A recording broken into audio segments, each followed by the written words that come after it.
विवाह हुआ जालंधर का वृंदा के साथ में। और वृंदा भगवान विष्णु की बड़ी भक्त थी, भगवान विष्णु की भक्ति करती थी। मैया पार्वती विष्णु के सहस्त्र नाम का पाठ करती थी। भगवान शंकर ने कहा कि गौरा आज भोजन नहीं मिलेगा क्या?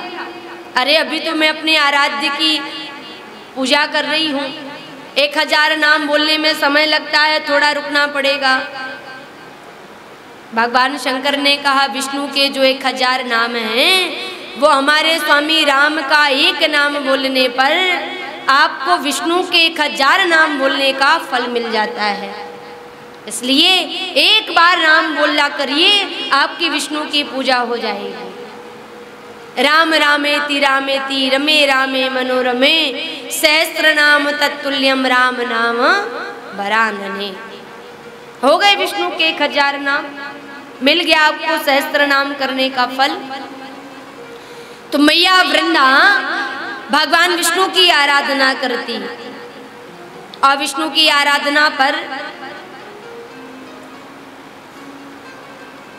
भगवान उसके पातिव्रत धर्म को बढ़ा रहे हैं और पातिव्रत धर्म के कारण जालंधर का जो बल है वो बढ़ता जा रहा है, उसकी रक्षा होती चली जा रही है। किसके कारण? वृंदा के सतित्व के कारण। अनाचार पापाचार बढ़ गया, देवताओं को भी ललकारने लगा। कोई भी देवता उस जालंधर से जीत ही नहीं पाता है। क्या किया जाए? देवताओं ने विष्णु से प्रार्थना करी, हे नाथ आपकी परम भक्ता हैं वृंदा, इनके पति जालंधर का अत्याचार बढ़ रहा है, लेकिन वृंदा का सतित्व बड़ा तेज है, इसलिए आप कुछ करिए, आपको कुछ करना पड़ेगा। वृंदा को भगवान विष्णु ने कहा जिसको मैंने वरदान दिया, जिसकी मुझे रक्षा करना चाहिए, उसके पति की मृत्यु को नहीं कर सकता, इसलिए ये काम कौन करेगा? भगवान शंकर उद्धार करेंगे। इसके लिए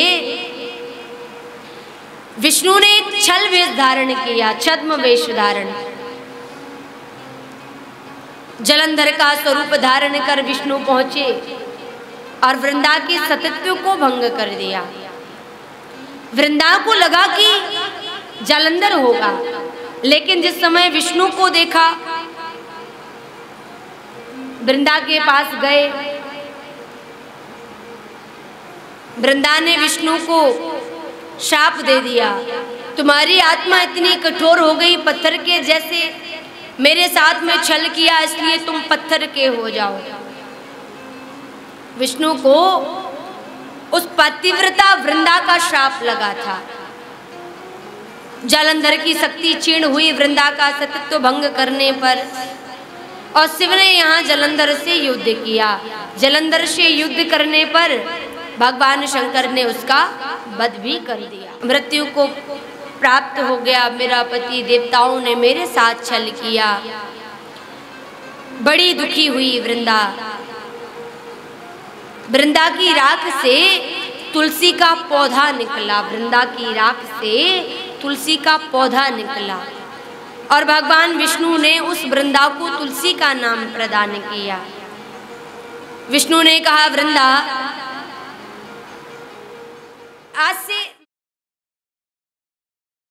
तुम्हें तुलसी के बगैर उस प्रसाद को ग्रहण नहीं करूंगा, और बिना तुलसी के भगवान विष्णु कोई पूजा स्वीकार भी नहीं करते हैं। तुलसी को लक्ष्मी का अवतार माना जाता है, और शालिग्राम से विवाह वृंदा का हुआ, यानी तुलसी का विवाह शालिग्राम जी के साथ हुआ। शालिग्राम जी अर्थात विष्णु के ही साथ हुआ, क्योंकि वो वृंदा लक्ष्मी स्वरूपा थी। आज जो तुलसी विवाह के रूप में विवाह उत्सव मनाते हैं, वो यही विष्णु के साथ शालिग्राम जी के साथ वृंदा यानी तुलसी का विवाह करने का महत्व मनाते हैं। और देखो जब हमारे यहाँ किसी की मृत्यु हो जाती है ना, तो एक तुलसी का बिरवा सामने रखा जाता है, एक हंडिया रखी जाती है कि नहीं रखी जाती? तो तुलसी का बिरवा रखा जाता है, क्यों? ताकि उसको सीधा मोक्ष की प्राप्ति हो। स्पर्श कराई जाती है, गंगा जल पिलाया जाता है, तुलसी खिलाई जाती है। एक सौभाग्यवती स्त्री अपने गले में मंगलसूत्र पहन के ठाट बाट के साथ चलती है, अरे हमारा कोई है, हम किसी की अमानत हैं। तो जो तुलसी की कंठी धारण करके रखते हैं वो भी भक्त अपने आप को भगवान का समझते हैं। अरे हमारा कोई है, हम किसी की अमानत हैं, हमारे ऊपर किसी की नजर नहीं पड़ सकती, निर्भीक हो जाता है वो। तो तुलसी की अपनी महिमा है। दीक्षित होना चाहिए, गुरु मंत्र होना चाहिए, एक आसन एक गुरु मंत्र होना चाहिए, एक पंथ एक संप्रदाय एक मंत्र हमारे जीवन में होना चाहिए जो हमें दिव्य शक्ति प्रदान करता है।